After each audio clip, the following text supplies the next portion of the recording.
अस्सलामुअलैकुम dear student. आज की इस लेक्चर में हम डिस्कस करेंगे क्लास एम्फीबिया के बारे में। इससे पहले हमने एक और क्लास को स्टार्ट किया था और वो थी class Pisces. Class Pisces were the first class of phylum Chordata. इस आज के लेक्चर में हम एम्फीबिया को डिटेल में डिस्कस करेंगे। इसमें रिप्रोडक्शन, एक्सक्रीशन, सेंसरी फंक्शन और इसके अंदर डिफरेंट जो सब ऑर्डर्स हैं और जो कॉमन ऑर्गेनिजम्स हैं वो कौन कौन से आते हैं, आज हम डिटेल में डिस्कस करेंगे। तो चलिए हम लेक्चर को स्टार्ट करते हैं। जैसे कि आपको स्क्रीन पे नजर आ रहा है एक organism and it is a frog and this frog belong to class Amphibia. Actually अगर हम बात करें तो इस क्लास एम्फीबिया के जो मेंबर्स हैं वो 3000 इसकी स्पीशीज हैं। They are the cold blooded organism. Cold blooded organisms कौन से होते हैं ये हम प्रीवियस लेक्चर में भी डिस्कस कर चुके हैं कि कोल्ड ब्लडेड एनिमल ऐसे एनिमल्स होते हैं जो कि अपने बॉडी के टेम्परेचर को रेगुलेट नहीं कर सकते। जिस तरीके से उनके इन्वायरमेंट का टेम्परेचर होता है वैसा ही ये अपनी बॉडी के टेम्परेचर को उसके मुताबिक कर लेते हैं। ठीक है। और अगर हम इनके हैबिटेट की बात करें तो they are present on land as well in water and obviously they are multi cellular. और अगर हम इनके जनरल बात करें या फिर करेक्टर्स की बात करें जो कि प्रीवियस फाइलम से चलते आ रहे हैं तो they are bilaterally symmetrical organism. इनमें जो है वो ये they are triploblastic and they have schizocoelom and true coelom. अब जो ऑर्गेनिज्म हैं क्लास एम्फीबिया के, they are ectothermic animal and found in a warm environment. Dear student, ये बहुत इंपॉर्टेंट टर्म है। एक्टोथर्मिक एनिमल्स ऐसे एनिमल्स होते हैं जो कि अपने बॉडी के टेम्परेचर को रेगुलेट नहीं कर सकते and there are some reasons behind it. we will discuss in a segment in which we will discuss about the thermoregulation of amphibia. Actually ectothermic जो एनिमल्स हैं वो अपनी बॉडी के टेम्परेचर को रेगुलेट नहीं कर सकते, इसलिए उनको अपने इन्वायरमेंट से टेम्परेचर को लेना पड़ता है, हीट को लेना पड़ता है। जैसे कि यहाँ पे स्क्रीन पे आपको नजर भी आ रहा है कि ये एक एम्फीबिया है जो कि जब भी इसकी बॉडी का टेम्परेचर फॉल करता है तो ये सन बास्किंग करता है। बास्किंग मतलब ये कि सनलाइट से अपनी हीट को ले रहा होता है। तो इसी तरीके से ये एक्टोथर्म ऑर्गेनिज्म जो है वो सरवाइव कर रहा होता है। जितने भी एम्फीबियंस हैं उनके बॉडी को दो रीजन्स में डिवाइड किया जाता है। पहला जो इसका रीजन है वो है हेड रीजन और जो दूसरा इसका पार्ट है उसको हम कहते हैं ट्रंक। ठीक है। इनकी स्किन स्मूथ होती है या फिर रफ होती है, लेकिन जैसे कि फिश के पास स्केल्स प्रेजेंट थे, इसके पास कोई ऐसा स्केल प्रेजेंट नहीं है, लेकिन इसके पास कुछ ऐसे ग्लैंड्स होते हैं जो कि इसकी स्किन को मॉइस्ट रखते हैं। ठीक है। Dear student, always keep in mind the whole animal kingdom is in evolutionary perspective, जिसमें आहिस्ता आहिस्ता चेंजेस आती हैं। तो हमने जो स्टार्ट किया है फाइलम कॉर्डेटा, उसमें जो पहली क्लास है वो क्लास पाइसिस, उसके बाद क्लास एम्फीबिया। ठीक है। तो वो करेक्टर्स जो पहले क्लास पाइसिस में नहीं थे वो अब कुछ करेक्टर्स क्लास एम्फीबिया में इवॉल्व हुए हैं, लेकिन सारे करेक्टर नए नहीं हैं। कुछ करेक्टर्स इसके फिश के साथ भी मिलते हैं और अगर कोई करेक्टर एक दूसरे के साथ मैच करता है तो इसका मतलब ये होता है कि इनका आपस में कोई एवोल्यूशनरी लिंक है। अच्छा जी, इसके बाद है कि they have no paired fins. मतलब ये कि जैसे फिश के पास जो है वो पेल्विक फिन थे, पेक्टोरल फिन थे, कॉर्डल फिन थे, तो वो पेयर्ड की फॉर्म में थे। यानी कि जैसे ह्यूमन के केस में बाजू जो है वो पेयर हैं और टांगे भी पेयर हैं, ऐसे ही फिश के भी पेल्विक फिन भी पेयर थे और पेक्टोरल फिन भी पेयर थे। लेकिन इनके पास जो फिन है वो पेयर्ड नहीं है। कुछ में प्रेजेंट होते हैं और ज्यादातर में प्रेजेंट नहीं है, और अगर प्रेजेंट हैं भी तो ये अनपेयर्ड फिन्स होते हैं। ठीक है। इसके बाद है कि इनके पास लिम्स होती हैं। सारों के पास लिम्स नहीं होती क्योंकि ये एडवांस करेक्टर है। तो कुछ मेंबर्स के पास, क्लास एम्फीबिया के कुछ मेंबर्स के पास लिम्स प्रेजेंट हैं और ये लिम्स के दो पेयर्स हैं, यानी कि चार टांगे प्रेजेंट होती हैं। क्लास एम्फीबिया को हम टेट्रापोड भी कहते हैं और ये अपनी टांगों को लोकोमोशन के लिए इस्तेमाल करते हैं। ठीक है।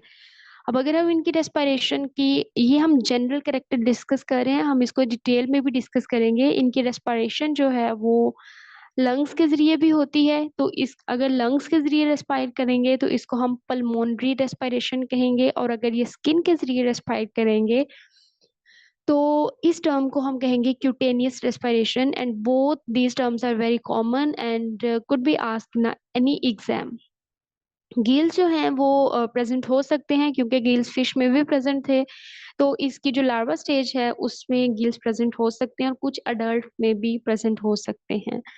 अब अगर हम इसके हार्ट की बात करें तो जितने भी इनवर्टिब्रेट्स थे किसी में भी हार्ट प्रेजेंट नहीं था। फिश जो है वो पहली क्लास थी जिसमें हार्ट प्रेजेंट था, और वो टू चैम्बर्ड हार्ट था, यानी कि एक ही एट्रिया और एक ही वेंट्रिकल प्रेजेंट था। जबकि अगर हम एम्फीबिया की बात करें तो इसमें तीन चैम्बर्ड हार्ट होता है, जिसमें दो एट्रिया है और एक ही वेंट्रिकल है। ठीक है। जैसे कि आपको यहाँ पे नजर भी आ रहा है कि ये एक एट्रिया है, ये दूसरा है, और ये एक वेंट्रिकल है। कुछ ऐसे ऑर्गेनिजम्स हैं जिसमें एट्रिया जो है वो कम्प्लीटली डिवाइडेड होता है, और कुछ ऐसे ऑर्गेनिजम्स हैं जिसमें जो एट्रिया है वो कम्प्लीटली डिवाइडेड नहीं होता। और किडनी भी इसके अंदर प्रेजेंट है, और ये किडनी जो है इसके पास मीजोनेफ्रिक किडनी होती है। डी स्टूडेंट, मीजोनेफ्रिक किडनी कैसी किडनी होती है कि इसमें जैसे ह्यूमन के केस में कंप्लीट वो बीन शेप किडनी होती है, तो इसमें बीन शेप किडनी प्रेजेंट नहीं होती। इसको हम मीजोनेफ्रस किडनी कहते हैं फिश के अंदर। और एम्फीबिया के अंदर जो किडनी है, it is a very very important MCQ in PPSC exam, in FPSC exam के फिश के अंदर और एम्फीबिया के अंदर जो किडनी है वो मीजोनेफ्रिक किडनी होती है। ठीक है। इनके लार्वा के अंदर प्रोनेफ्रिक किडनी होती है, जबकि इन अडल्ट के अंदर मीजोनेफ्रिक किडनी होती है। लेकिन अगर हम रेप्टाइल की बात करें, बर्ड की बात करें, ह्यूमंस की बात करें, मैमल्स की बात करें, तो उनमें जो किडनी है वो मेटानेफ्रिक किडनी या मेटानेफ्रस किडनी होती है। तो यहाँ पे आपको क्लियर कट जो है वो डिफरेंस भी देख सकते हो आप, कि जो मीजोनेफ्रिक किडनी है वो कैसी होती है और जो एक मेटानेफ्रिक किडनी है उसकी स्ट्रक्चर कैसी होती है।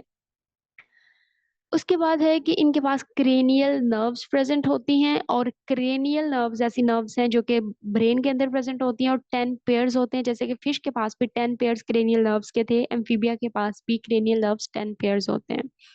They also have lateral line system. और लेटरल लाइन सिस्टम जो है इसका काम ये था कि वाटर करंट्स को ये डिटेक्ट करते थे।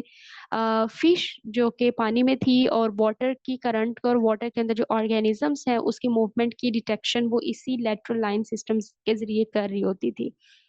तो जो एम्फीबिया है उसके अंदर भी लेटरल लाइन सिस्टम प्रेजेंट है, और ये लेटरल लाइन सिस्टम का काम वही है जो कि फिश के अंदर इसके फिश में होता है। इसकी जो सेक्सेस होती हैं वो सेपरेट होती हैं। सेक्सेस सेपरेट होने का मतलब है कि they are dioecious, the male and female both are separated, and fertilization is usually external. लेकिन इसमें अगर हम बात करें स्लेमेंडर की और हम जिम्नोफियोना, इन दोनों ऑर्डर्स की बात करें, तो इन दोनों में फर्टिलाइजेशन इंटरनल होती है, और जबकि एनोरा जिसमें फ्रॉग और टोड आता है, इनकी फर्टिलाइजेशन एक्सटर्नल होती है। डेवलपमेंट इसकी इनडायरेक्ट होती है, और इनडायरेक्ट डेवलपमेंट हम काफ़ी दफ़ा किंगडम एनिमिलिया में इस टर्म को डिस्कस कर चुके हैं। इनडायरेक्ट डेवलपमेंट का मतलब होता ये है कि अगर एक ऑर्गेनिज्म है, अडल्ट बॉडी फॉर्म रिप्रोड्यूस करती है, तो जब वो रिप्रोड्यूस करे तो जाइगोट के बाद अगर अडल्ट ही ना बने बल्कि डिफरेंट फॉर्म्स आ जाएं, जैसे कि एग के बाद लार्वा बन जाए, प्यूपा बन जाए, तो इसको हम कहते हैं इनडायरेक्ट डेवलपमेंट।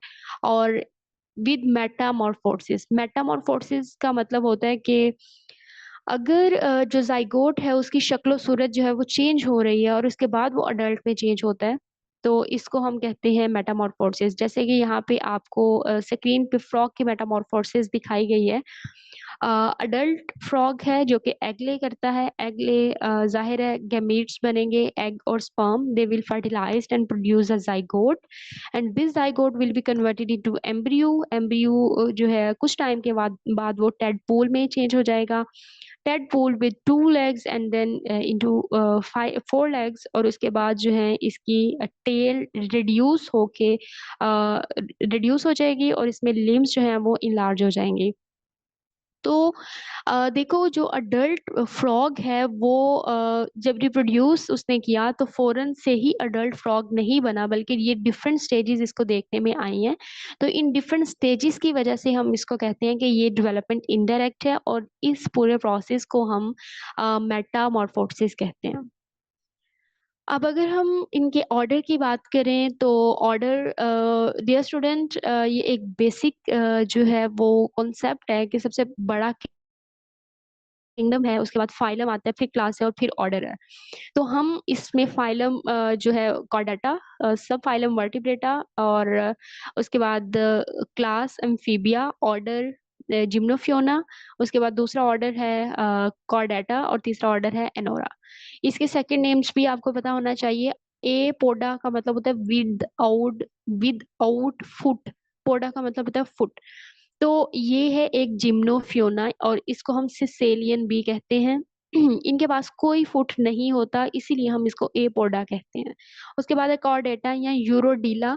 ये ऐसे ऑर्गेनिजम्स हैं जिनके पास लॉन्ग टेल होती है, ठीक है।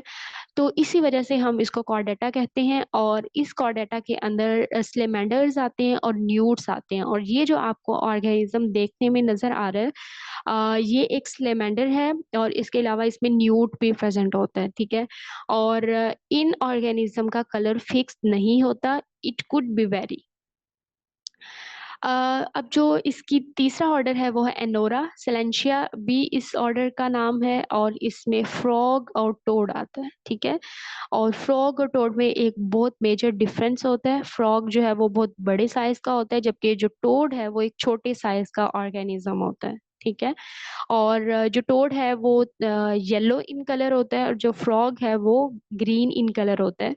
और अगर हम इसके मजीद डिफरेंस की बात करें, जो टोड है वो आपको अपने घर में भी नजर आ रहा होगा जैसे आपको फ्रॉग, लेकिन हम उसको फ्रॉग कहते हैं जो कि गलत है। वो टोड है, और जो पानी में रहता है जिसकी स्किन जो है वो बहुत ज्यादा मॉइस्ट होती है, वो फ्रॉग होता है। वन बाय वन हम इस ऑर्डर को डिटेल में डिस्कस करते हैं। ऑर्डर कॉर्डेटा जो है, जैसे हमने डिस्कस किया कि कॉर्डेटा ए पोडा भी है, और सॉरी, कॉर्डेटा जो है वो उसको हम यूरोडीला कहते हैं। यूरोडीला मतलब ये कि इनके पास लॉन्ग टेल प्रेजेंट होती है, जैसे कि यहाँ पे आपको नजर भी आ रहा है कि this organism have a long tail.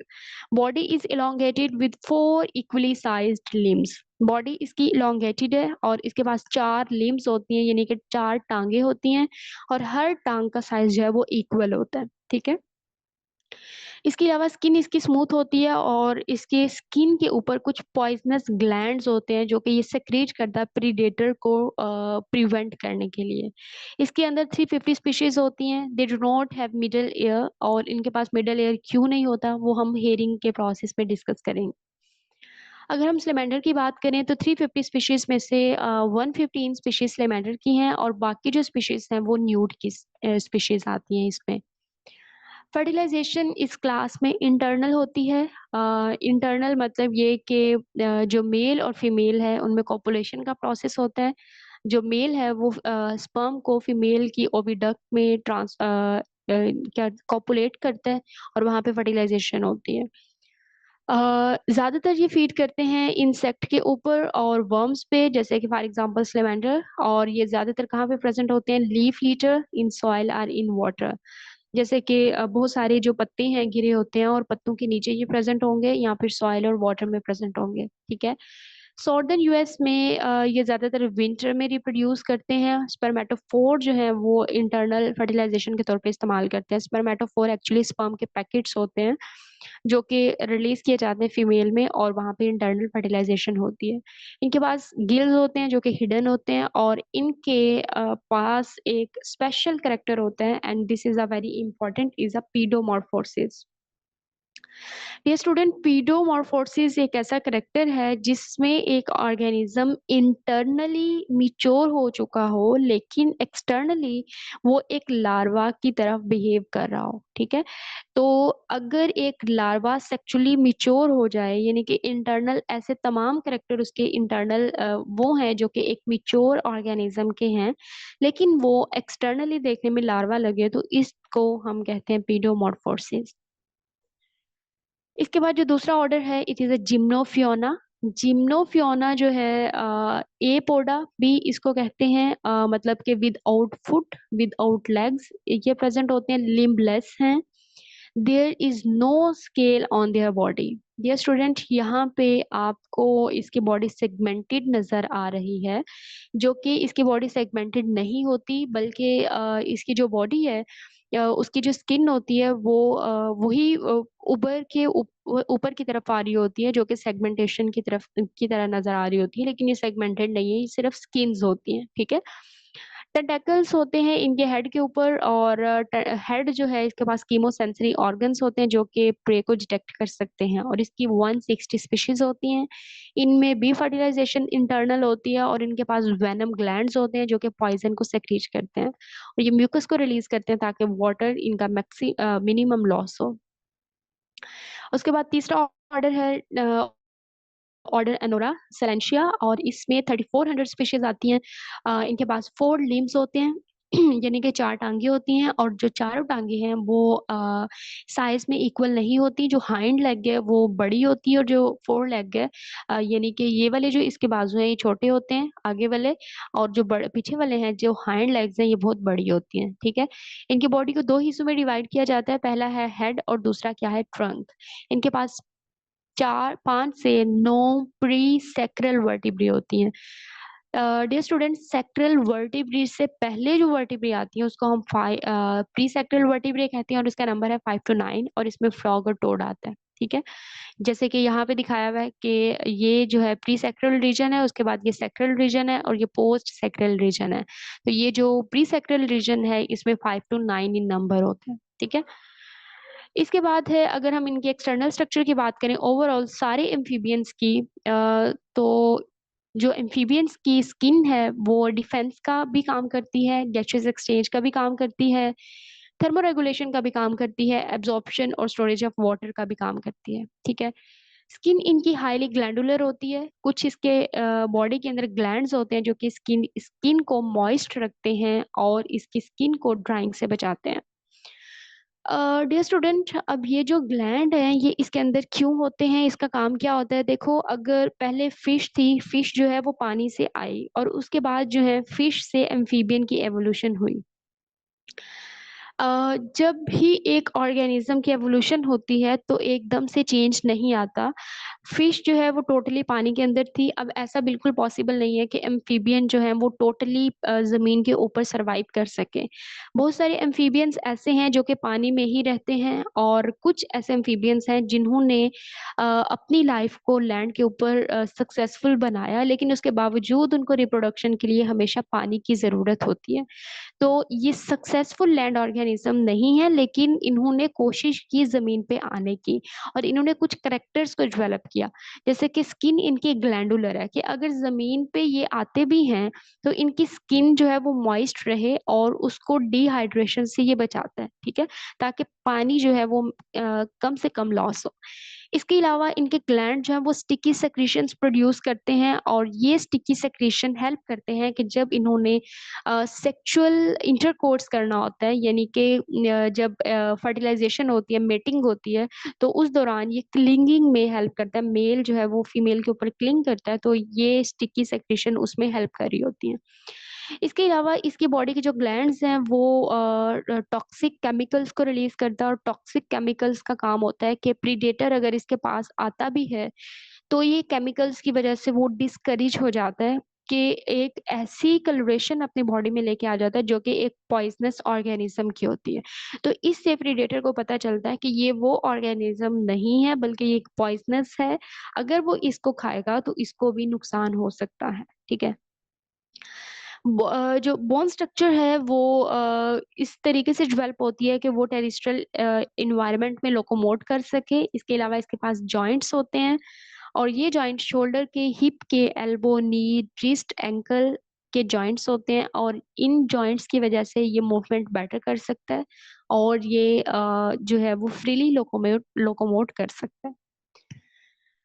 हर एक एम्फीबिया की जो टाइप है उनकी लोकोमोशन एक दूसरे से डिफरेंट है। जैसे कि स्लेमेंडर जो है वो were the first organism that were evolve from the fish and salamander move swim in water like fish. और उसके बाद स्लेमेंडर की जो मूवमेंट है वो अनडुलेटरी लोकोमोशन होती है, जैसे सेम ऐसे ही जैसे कि फिश की लोकोमोशन होती है।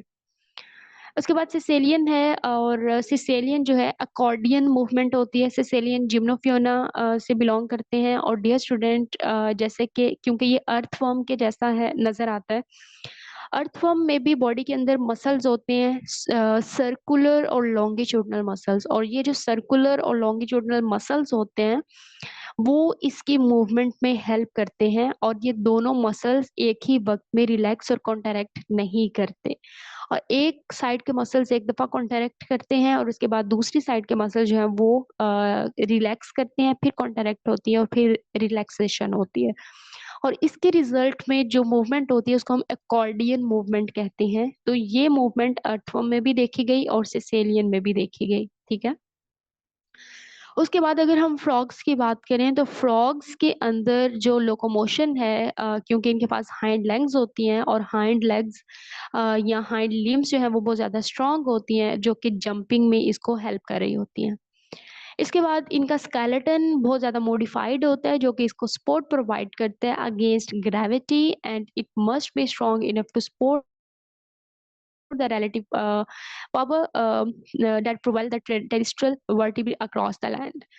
जी स्टूडेंट, अब देखो इसकी जो क्योंकि फिश जो है वो टोटली पानी में थी, अब इन ऑर्गेनिज्म ने जमीन पे आना शुरू कर दिया तो इनकी जो वर्टिब्री है वो इस तरीके से इनको सपोर्ट करती है कि जैसे एक पिलर है और उसके ऊपर ब्रिज होता है। ठीक है। तो ब्रिज पिलर को सपोर्ट कर रहे होते हैं। सेम ऐसे ही इनकी जो टांगे हैं उनकी सपोर्ट जो है वो इनकी वर्टिब्री होती है। तो वर्टिब्री इनकी पूरी बॉडी की जो है वो लेग्स को, हाइंड लेग्स को सपोर्ट करती हैं और इसी की वजह से ये जो है वो अपलिफ्ट होते हैं जमीन से ऊपर। ठीक है। अब जो इनका स्कल है वो फ्लैट होता है, स्मॉल होता है और इनमें कुछ बोन्स होती हैं। इसकी रीजन क्या होती है? देखो, अगर ये पहले ऑर्गेनिज्म है, अगर इनकी बॉडी का साइज बहुत ज्यादा हैवी होगा तो इनके लिए मुश्किल होगा जमीन के ऊपर चलना। ठीक है। अब क्योंकि ये आहिस्ता आहिस्ता इनकी एवोल्यूशन हुई है, अभी स्टार्ट है, तो इसलिए इनका स्कल जो है वो फ्लैट है, छोटा है और इनमें बोन्स भी कम है ताकि वो आसानी से जमीन के ऊपर चल सके और सरवाइव कर सके। ठीक है। चेंज अब इनके जो जॉज हैं, इनकी जॉ की जो स्ट्रक्चर है उसमें भी चेंज है। अब ये जो जॉज हैं ये इनको इस्तेमाल करते हैं प्रीडेटर को कैप्चर करने के लिए और उसको क्रैश करने के लिए। अगर हम इनके स्केलेटल सिस्टम की बात करें तो फ्रॉग स्पाइन्स हैव 9 वर्टिब्री, इसके पास 9 वर्टिब्री होती हैं और इसके अलावा सर्विकल वर्टिब्री इसके पास प्रेजेंट है, लेकिन सिर्फ और सिर्फ एक सर्विकल वर्टिब्री इसके अंदर प्रेजेंट होती है। Dear student, cervical vertebrae neck region में प्रेजेंट होती है और इसका काम ये होता है कि जितनी ज्यादा सर्विकल वर्टिब्री होंगी उतना ही मूवमेंट भी ज्यादा होगी। यानी कि जितनी ज्यादा सर्विकल वर्टिब्री होंगी उतना ही ऑर्गेनिज्म अपनी नेक को मूव कर सकता है। जैसे कि ह्यूमन के पास सर्विकल वर्टिब्री 7 होती हैं तो हम उसको राइट और लेफ्ट साइड पे मूव कर सकते हैं लेकिन हम पीछे की तरफ मूव नहीं कर सकते। ठीक है। लेकिन इनके पास सिर्फ एक सर्विकल वर्टिब्री है, तो एक है तो इसलिए ये सिर्फ ऊपर और नीचे अपनी नेक को मूव कर सकते हैं, साइडों पे भी मूव नहीं कर सकते। ठीक है।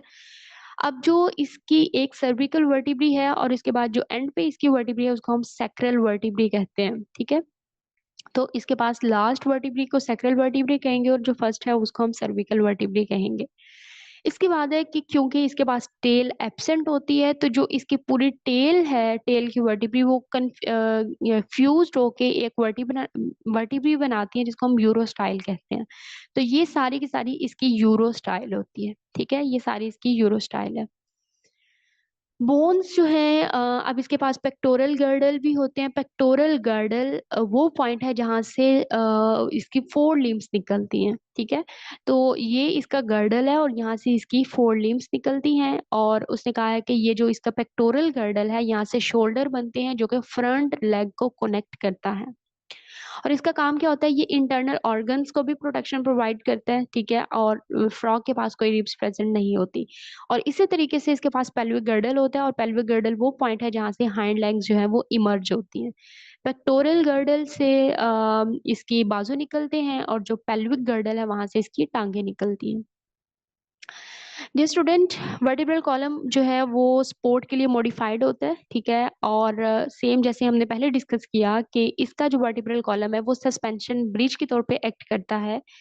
सस्पेंशन ब्रिज का मतलब है कि एक नीचे हमने पिलर्स बनाए, ऊपर हमने ब्रिज बनाया ताकि उसको अच्छे तरीके से सपोर्ट मिल सके। इसी तरीके से जो, क्योंकि amphibians are the first organism on the land, so their legs are supported by vertebrae. तो उनकी जो वर्टिब्री है वो लेग्स को सपोर्ट करती है ताकि वो जमीन के ऊपर आसानी से चल सकें। इसी के साथ इनके पास जो वर्टिब्री है वो फर्दर और सपोर्ट किया जाता है कुछ प्रोसेसेस के जरिए, जिसको हम ज़ाइगैपोफाइसिस कहते हैं। और ये ज़ाइगैपोफाइसिस उसकी ट्विस्टिंग से उसको बचाती है। ठीक है, इनके पास नेक प्रेजेंट है, and amphibian are the first organism that have neck. Before that no organism have neck. जिसमें हमने इनवर्टिब्रेट को डिस्कस किया, फिश को डिस्कस किया, इनके पास किसी के पास भी नेक नहीं है। एम्फीबियंस में पहले नेक स्टार्ट हुई है, और आगे जितने भी ऑर्गेनिज्म आएंगे दे ऑल विल हैव नेक। उसके बाद उसने कहा कि फर्स्ट वर्टिब्री जो है वो सेक्रल है, जो कि हेड को नोड करने में, यानी कि में हेल्प करी होती है, और जो लास्ट वर्टिब्री होती है उसको हम सेक्रल वर्टिब्री कहते हैं। अब अगर हम इनकी न्यूट्रिशन की बात करें तो इनकी न्यूट्रिशन वेरी करती है। ज्यादातर ये कार्निवोर होते हैं, कुछ ये हर्बीवोर भी होते हैं। कार्निवोर जो है ये वो ऑर्गेनिज्म है जब ये अडल्ट हो जाते हैं, और हर्बीवोर ऑर्गेनिज्म है जब ये लार्वा होता है। ठीक है, अब देखो इनके पास, जैसे कि यहाँ पे स्क्रीन पे आपको नजर आ रहा है एक फ्रॉग है, और इसकी जो फ्रॉग है ये ट्रू टंग इसके अंदर प्रेजेंट है। और टंग भी ये फर्स्ट ऑर्गेनिज्म है जिनमें टंग की एवोल्यूशन हुई है। इससे पहले किसी भी ऑर्गेनिज्म में टंग की एवोल्यूशन नहीं हुई थी, यानी कि टंग प्रेजेंट नहीं थी। अब क्या होगा कि ये अपनी टंग को प्रोट्रूड कर सकते हैं, ये अपनी टंग को बाहर निकालेगा, और इसके साथ ये है इसका फूड। देखो यहाँ पे पहले टंग थी, उसने प्रोट्रूड की और इस फूड को कैप्चर किया। उसके बाद ये अपनी बॉडी के अंदर, अपने माउथ के अंदर दोबारा से इसको लेके आता है। जब ये फूड को अंदर लेके आएगा तो बॉडी के अंदर डिफरेंट इंजाइम्स रिलीज होंगे, और वहां पे जाके इसका डाइजेशन हो जाती है। ठीक है, मोस्ट अम्फीबियंस जो है वो साइड फीडर्स होते हैं। साइड फीडर का मतलब है कि ये ऑर्गेनिज्म एक जगह पे छुप के बैठ जाते हैं, और जब इनको लगता है कि इनका प्रे आ रहा है तो वहां से ये उसको कैप्चर कर लेते हैं। ठीक है, और ओल्फेक्शन भी इसके अंदर प्रेजेंट होती है। ओल्फेक्शन मोड ऑफ न्यूट्रिशन भी होता है, यानी कि स्मेल से भी इनको अपने प्रे का पता चल जाता है। और ये ज्यादा वेल डेवलप होता है स्लेमेंडर के अंदर और सिसेलियन के अंदर। अनोरा की जो फीडिंग है, जैसे कि हमने पहले भी डिस्कस किया कि ये स्मॉल इंसेक्ट और प्लांट के ऊपर जो है वो फीड करता है, और इनकी स्टिकी टंग होती है जो कि बाहर निकालता है, और ये इंसेक्ट इसकी टंग के साथ चिपक जाता है, जिसकी वजह से ये अपनी टंग को वापस माउथ के अंदर लेके जाता है और वहां पे जाके डाइजेशन करता है। ठीक है, अब जो इनकी स्किन है, क्योंकि ये भी ऑब्वियसली किसी के प्रीडेटर प्रे है, तो अब ये प्रीडेटर से बचने के लिए अपनी स्किन के ऊपर डिफरेंट इसके पास क्रोमेटोफोर्स होते हैं। क्रोमेटोफोर्स कलर्स होते हैं जो कि इसकी स्किन की कलर को चेंज करते हैं। ठीक है, तो इसकी जो स्किन है प्रीडेटर से बचने के लिए अपनी स्किन के कलर को चेंज कर लेता है। इसको हम कहते हैं कैमोफ्लेज करना। तो जैसा सराउंडिंग का इन्वायरमेंट होगा वैसा ही ये उस इन्वायरमेंट में जाके खुद को हाइड कर लेता है, जिसकी वजह से प्रीडेटर को पता नहीं चलता, और ये अपनी लाइफ को जो है वो बचा लेता है प्रीडेटर से। स्लेमेंडर्स जो हैं वो यूज करते हैं जॉ को प्रे को कैप्चर करने के लिए, जबकि अनोरा और प्लेथोडोंट स्लेमेंडर जो हैं वो टंग को और जॉ को यूज करते हैं। ठीक है।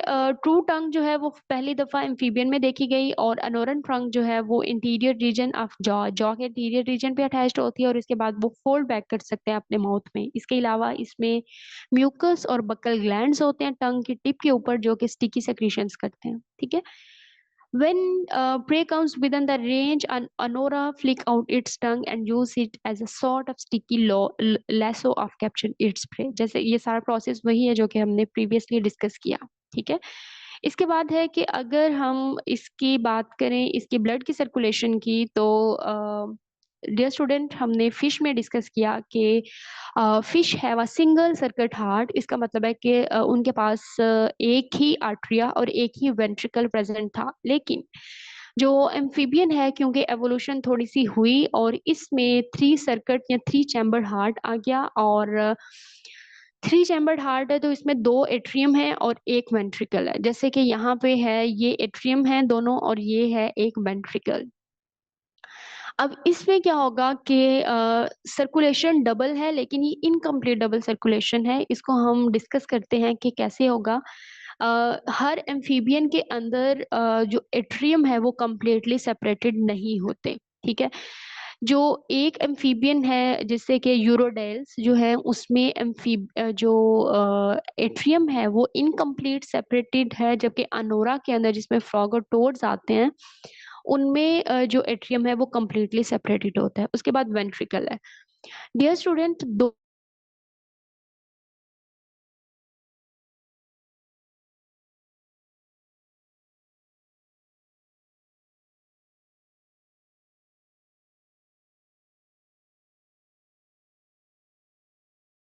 अगर ये हाइबरनेशन की कंडीशन में होगा और स्किन के जरिए रेस्पायर होगी, तो इसका मतलब है स्किन के पास मैक्सिमम ब्लड होगा जो कि ऑक्सीजनेटेड है, जिसके पास मैक्सिमम ऑक्सीजन है। तो इसके बाद जो राइट एट्रियम में ब्लड आएगा वो हाईली ऑक्सीजनेटेड होगा। उसके बाद ये वेंट्रिकल में जाएगा, वेंट्रिकल के बाद ये कोनस आर्टरियोसिस के पास जाएगा, और कोनस आर्टरियोसिस के बाद ये दो फर्दर ब्रांचेस में डिवाइड हो जाता है, जिसमें से एक जो ब्लड है वो बॉडी को प्रोवाइड किया जाता है और एक लंग को, यानी कि सिस्टेमिक और पल्मोनरी सर्कुलेशन यहाँ पे आ जाती है। ठीक है। सेम ऐसे ही अनोरा जो है, इसमें कम्प्लीटली एट्रियम की सेपरेशन होती है। हाइबरनेशन के प्रोसेस में सेम ऐसे ही होगा, लेकिन अगर हाइबरनेशन नहीं है तो इस दौरान जो स्किन से ब्लड है वो ऑक्सीजनेटेड, यानी कि उसमें ज़्यादा ऑक्सीजन नहीं होगी, और वो राइट एट्रियम में आएगा, उसके बाद वेंट्रिकल में जाएगा, फिर कोनस आर्टरियोसिस, और उसके बाद ये पल्मोनरी और सिस्टेमिक सर्कुलेशन में डिवाइड हो जाता है। इसके साथ इसमें एक और सिस्टम होता है जिसको हम लिम्फेटिक सिस्टम कहते हैं, और लिम्फेटिक सिस्टम में हार्ट प्रेजेंट नहीं होता, और इसमें इसके ब्लड वेसल्स ही जो लिम्फेटिक वेसल्स होती हैं वही हार्ट बनाती हैं। और लिम्फेटिक सिस्टम का काम ये होता है कि ब्लड सर्कुलेशन से जो मिनरल्स और प्रोटीन्स रिलीज होती हैं, ये लिम्फेटिक सिस्टम उन प्रोटीन्स को और आयंस को रीअब्सॉर्ब कर लेता है और वापस दोबारा से सर्कुलेशन में डाल देता है। इस तरीके से ये प्रोटीन्स और आयंस को बॉडी के अंदर मेंटेन करके रखता है। अब अगर हम इनकी गैशियस एक्सचेंज की बात करें तो डियर स्टूडेंट, इनमें गैशियस एक्सचेंज तीन तरीकों से हो सकती है। The most common is cutaneous, यानी कि स्किन के जरिए। दूसरी है बकोफेरेंजियल रेस्पिरेशन, यानी कि फेरेंक्स के जरिए रेस्पायर करते हैं, और ये 1 to 7% होती है। और कुछ ऑर्गेनिज्म में लंग्स भी प्रेजेंट होते हैं जो कि वो लंग्स के जरिए रेस्पायर करते हैं।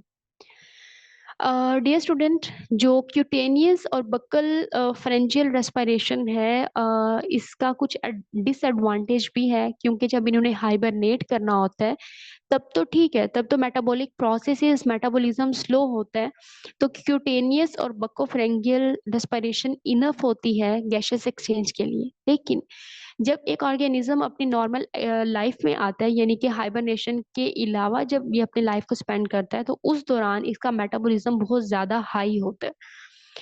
जब इसका मेटाबॉलिज्म हाई होगा उस वक्त क्यूटेनियस और बकोफेरेंजियल रेस्पिरेशन इसकी नीड को पूरा नहीं कर सकती, तो फिर ये लंग्स के जरिए भी रेस्पायर करते हैं, ताकि मेटाबॉलिज्म जितना ज़्यादा फास्ट है उतना ही ऑक्सीजन को सप्लाई किया जा सके और डिमांड को पूरा किया जा सके। तो इस तरीके से ये तीनों तरीकों से रेस्पायर करते हैं और अपनी बॉडी की एक्टिविटीज़ को कंट्रोल करते हैं।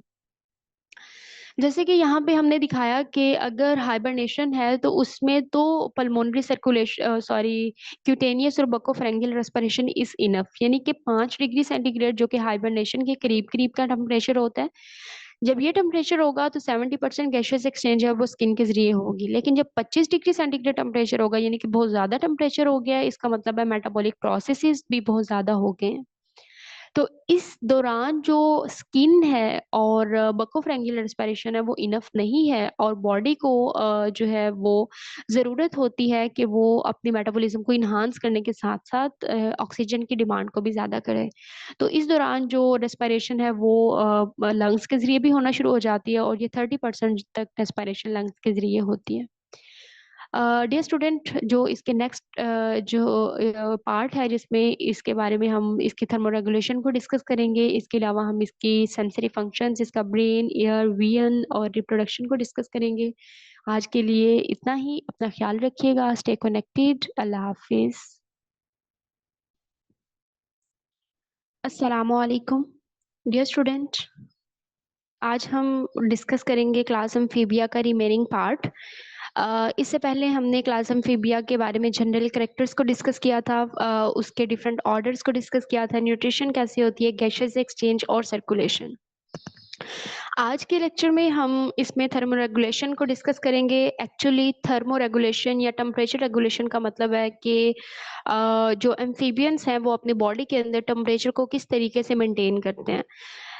लेक्चर के स्टार्ट में, प्रीवियस लेक्चर में हमने डिस्कस किया था कि amphibians are ectotherm. It means they do not regulate their body temperature, और ये अपनी जो टेम्परेचर है ये एक्सटर्नल इन्वायरमेंट से टेम्परेचर को लेते हैं। तो अब डिफरेंट रीजंस हैं कि इन ऑर्गेनिज्म को बाहर से टेम्परेचर या बाहर से हीट क्यों लेना पड़ती है, ये अपनी बॉडी में टेम्परेचर को क्यों रेगुलेट नहीं कर सकते। तो पहली बात ये कि इनमें हीट की प्रोडक्शन बहुत ज़्यादा लेस होती है, और दूसरी बात ये कि इनकी जो स्किन है वो बहुत ज़्यादा थिन होती है। अगर ये बहुत ज़्यादा मैक्सिमम हीट को प्रोड्यूस कर भी लें तो इसकी बॉडी उसको जो है वो कंजर्व नहीं कर सकती, तो मैक्सिमम हीट इनकी बॉडी से निकल जाती है। तो इसलिए ये ऑर्गेनिज्म जो है वो बजाय इसके कि मैक्सिमम हीट को प्रोड्यूस करें, ये ऑर्गेनिज्म जो हैं वो अपने इन्वायरमेंट से हीट को लेते हैं। जैसे कि स्क्रीन पे आपको नजर आ रहा है कि दिस इज अ एम्फीबियन, और ये ऑर्गेनिज्म जो है वो बास्किंग के जरिए अपनी बॉडी को वार्म अप कर रहा है और इन्वायरमेंट से हीट को लेता है। डियर स्टूडेंट, एम्फीबियंस में टेम्परेचर को टॉलरेट करने की रेंज बहुत ज़्यादा होती है, यानी कि एम्फीबियंस जो हैं वो 2 डिग्री से 27 डिग्री, स्लेमेंडर्स इस रेंज को टॉलरेट कर सकते हैं, लेकिन इससे ज़्यादा और कम को टॉलरेट नहीं कर सकते। जबकि जो अनोरा है वो 3 डिग्री से 41 डिग्री सेंटीग्रेड की रेंज को टॉलरेट कर सकता है। ठीक है। लेकिन ह्यूमन की अगर हम बात करें तो वो कांस्टेंट उनका टेम्परेचर होता है 37। अगर 36 या 38 भी हो जाए तो वो उसको भी टॉलरेट नहीं कर सकता। लेकिन इनमें एक वाइड रेंज है टेम्परेचर को रेगुलेट करने की और मेंटेन करने की। अब क्योंकि they are the first organism on the land, और इनमें क्योंकि पहले ऑर्गेनिज्म जो फिश थी जहाँ से इनकी एवोल्यूशन हुई है वो सारे के सारे ऑर्गेनिज्म पानी में थे, और इन ऑर्गेनिज्म को भी पानी के लॉस होने का खतरा होता है। तो इसलिए ये कुछ एडॉप्टेशंस करते हैं, जिसमें से पहली एडॉप्टेशन है दे आर नोक्टर्नल। डियर स्टूडेंट, नोक्टर्नल ऐसे ऑर्गेनिज्म हैं जो कि रात के वक्त अपनी बरों से निकलते हैं और रात को ही एक्टिवेट होते हैं। अब रात को अपनी बरों से निकलने का फायदा क्या होता है कि क्योंकि बाहर सनलाइट कम है, जितना ज्यादा सनलाइट कम होगी उतना ही ये अपनी बॉडी के टेम्परेचर को जो है वो बचा सकते हैं, यानी कि मैक्सिमम डायरेक्ट सनलाइट इनकी बॉडी के ऊपर नहीं पड़ेगी और हीट इनकी बॉडी से लॉस नहीं होगी। तो इसलिए बॉडी के टेम्परेचर को रेगुलेट करने के लिए और वाटर को कंजर्व करने के लिए रात के वक्त ही एक्टिवेट होते हैं। दूसरी जो एडॉप्टेशन है वो है बास्किंग, और बास्किंग यही है कि अपने इन्वायरमेंट से हीट को लेते हैं। जब भी इनकी बॉडी का टेम्परेचर फॉल करता है तो ये सनलाइट के सामने अपनी बॉडी को एक्सपैंड कर देते हैं और सन से मैक्सिमम हीट को ट्रैप कर लेते हैं और बॉडी के टेम्परेचर को राइज करते हैं। ठीक है। और दूसरी चीज ये कि अगर इनकी बॉडी जो है वो बहुत ज्यादा एक्सपैंड हो तो मैक्सिमम हीट के लॉस होने का खदशा होता है, और ये अपनी बॉडी को कंपैक्ट कर लेते हैं, जिससे हीट जो है वो कम से कम लॉस होती है। तो इस तरीके से ये जो ऑर्गेनिज्म है वो टेम्परेचर को रेगुलेट कर रहे होते हैं। अब अगर हम इनके नर्वस और सेंसरी फंक्शन की बात करें तो डियर स्टूडेंट, इनमें सबसे पहला सेंसरी फंक्शन में हम ब्रेन की बात करते हैं। जैसे कि ह्यूमंस के अंदर, दूसरे वर्टिब्रेट के अंदर जो ब्रेन है उसके तीन पार्ट्स होते हैं, प्रोसेफ्लन, मेसेंसेफ्लन और रोम्बेनसेफ्लन। ये तीनों जो हैं, जो प्रोसेफ्लन है वो फर्दर फोर ब्रेन बनाता है, मेसेंसेफ्लन जो है वो मिड ब्रेन बनाता है, और रोम्बेनसेफ्लन जो है वो हाइंड ब्रेन बनाता है। इसी तरीके से एम्फीबियंस के पास भी ये तीनों ही लोब्स प्रेजेंट होती हैं, जैसे कि आपको यहाँ पे स्क्रीन पे नजर आ रहा है, this is a brain of an amphibian. अब इसका काम क्या होता है, जो कि फोर ब्रेन है उसका काम है ओल्फैक्टरी सेक्शन के तौर पे काम करता है, यानी कि ओल्फैक्शन के तौर पे काम करता है। इसके अलावा ये कलर चेंजेस के तौर पे भी काम करता है, कि बॉडी के डिफरेंट कलर्स प्रोड्यूस करता है। जैसे कि हमने प्रीवियस डिस्कस किया कि ये क्रोमेटोफोर्स होते हैं, जो कि प्रीडेटर को सम टाइम ये अट्रैक्ट करने के लिए इस्तेमाल करता है, सम टाइम ये जो कलरेशन है वो प्रीडेटर को, सॉरी, अपने जो इसका पार्टनर होता है उसको अट्रैक्ट करने के लिए ड्यूरिंग सेक्सुअल इंटरकोर्स वो डिफरेंट कलर्स को प्रोड्यूस करता है, और सम टाइम ये अपने कलर्स को प्रोड्यूस करता है ताकि प्रीडेटर से बचा जा सके। ठीक है। इसके साथ जो मिड ब्रेन है उसका भी डिफरेंट काम होते हैं, और मिड ब्रेन का जो मोस्ट इम्पोर्टेंट पार्ट है वो है ऑप्टिक टेक्टम।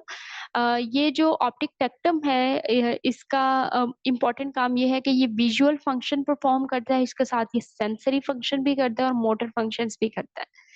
सेंसरी फंक्शंस का मतलब ये होता है कि जब भी कोई चेंज आएगा तो रिसेप्टर से इंफॉर्मेशन को कलेक्ट करता है और ब्रेन के पास लेके जाएगा, और मोटर फंक्शन का काम ये होता है कि ये इसने रिस्पॉन्ड करना होता है, मसल्स होते हैं या ग्लैंड्स होते हैं।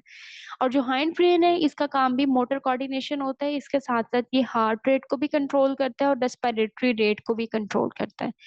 इसके अलावा इसके पास और सेंसरी रिसेप्टर्स भी होते हैं, जो कि इसकी स्किन के ऊपर जो है वो डिस्ट्रीब्यूट होते हैं, और ये सेंसरी रिसेप्टर उसकी हीट, कोल्ड और पेन को रिस्पॉन्ड करते हैं। और इसके साथ इसमें लेटरल लाइन सिस्टम भी प्रेजेंट होता है, same as in fish that we have discussed in part 1। कि लेटरल लाइन सिस्टम का काम ये होता है कि इसके बॉडी के मतलब जो इसके सराउंडिंग में चीजें हैं वो इसको नोटिस कर सके, रिस्पॉन्ड कर सके। इसकी अगर हम दूसरे सेंसरी फंक्शन की बात करें, इट इज अ वीएन एंड एम्फीबियंस आए जो हैं वो हेड के सामने प्रेजेंट होती हैं।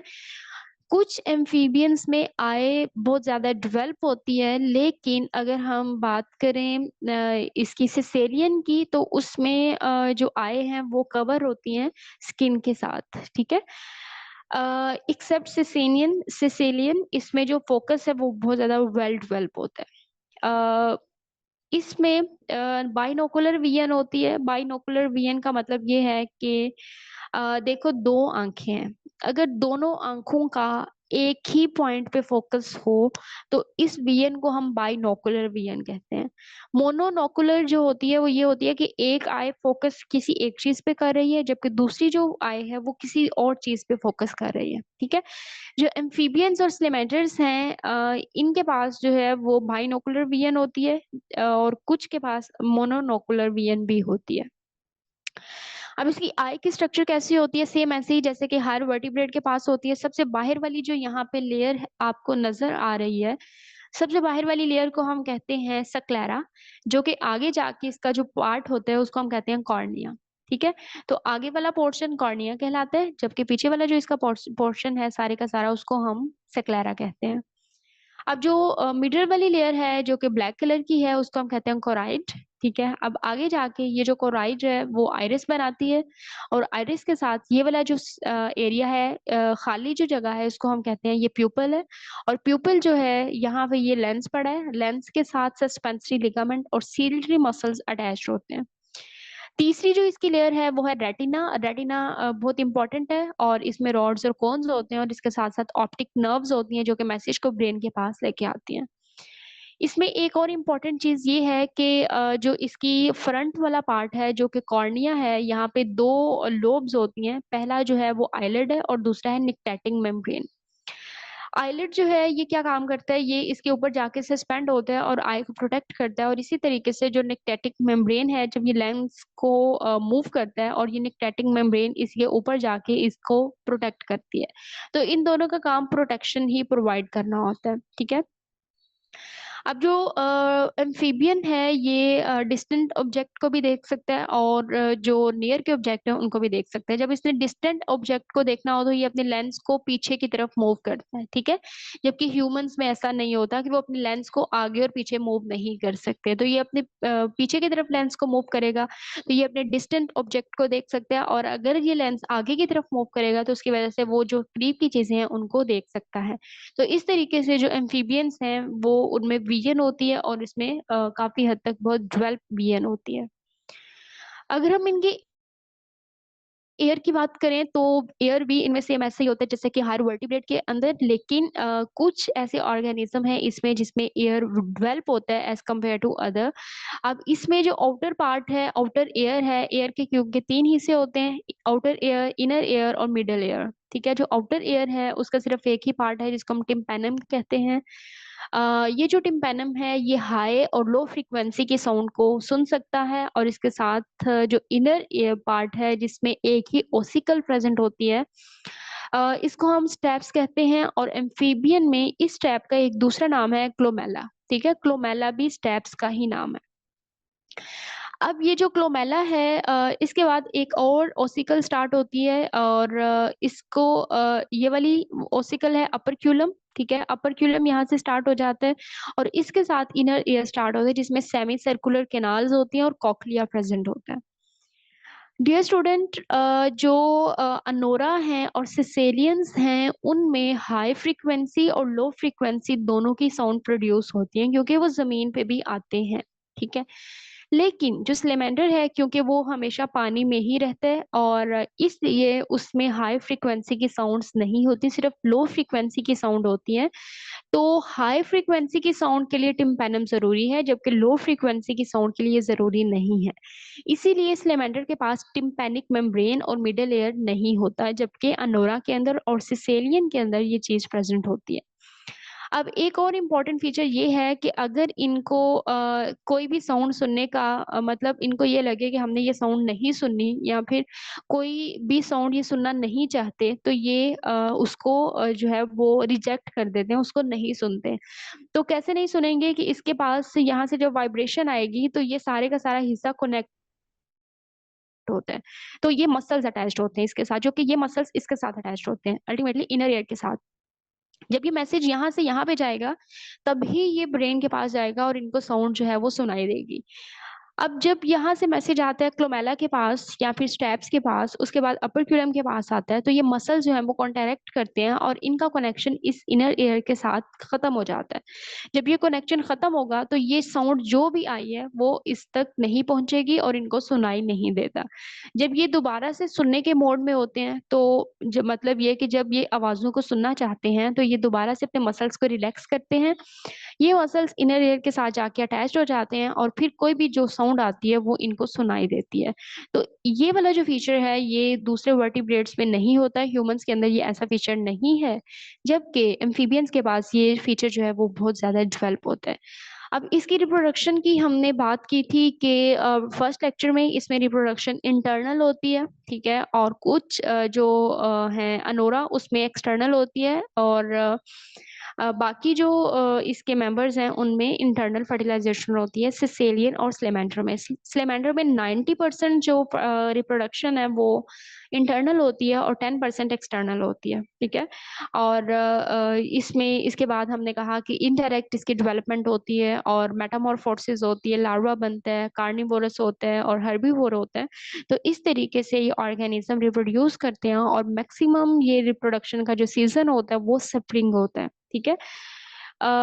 आज के लिए इतना ही। आज हमने एम्फीबियन क्लास को ख़त्म कर दिया। इसके नेक्स्ट लेक्चर जो हम डिस्कस करेंगे वो क्लास रेप्टिलिया के बारे में डिस्कस करेंगे। आई होप आज का लेक्चर आपके लिए हेल्पफुल होगा। अगर आपको आज का लेक्चर पसंद आया तो प्लीज़ वीडियो को लाइक करें, शेयर करें, सब्सक्राइब करें। स्टे कनेक्टेड, अपना ख्याल रखिएगा। अल्लाह हाफ़िज़।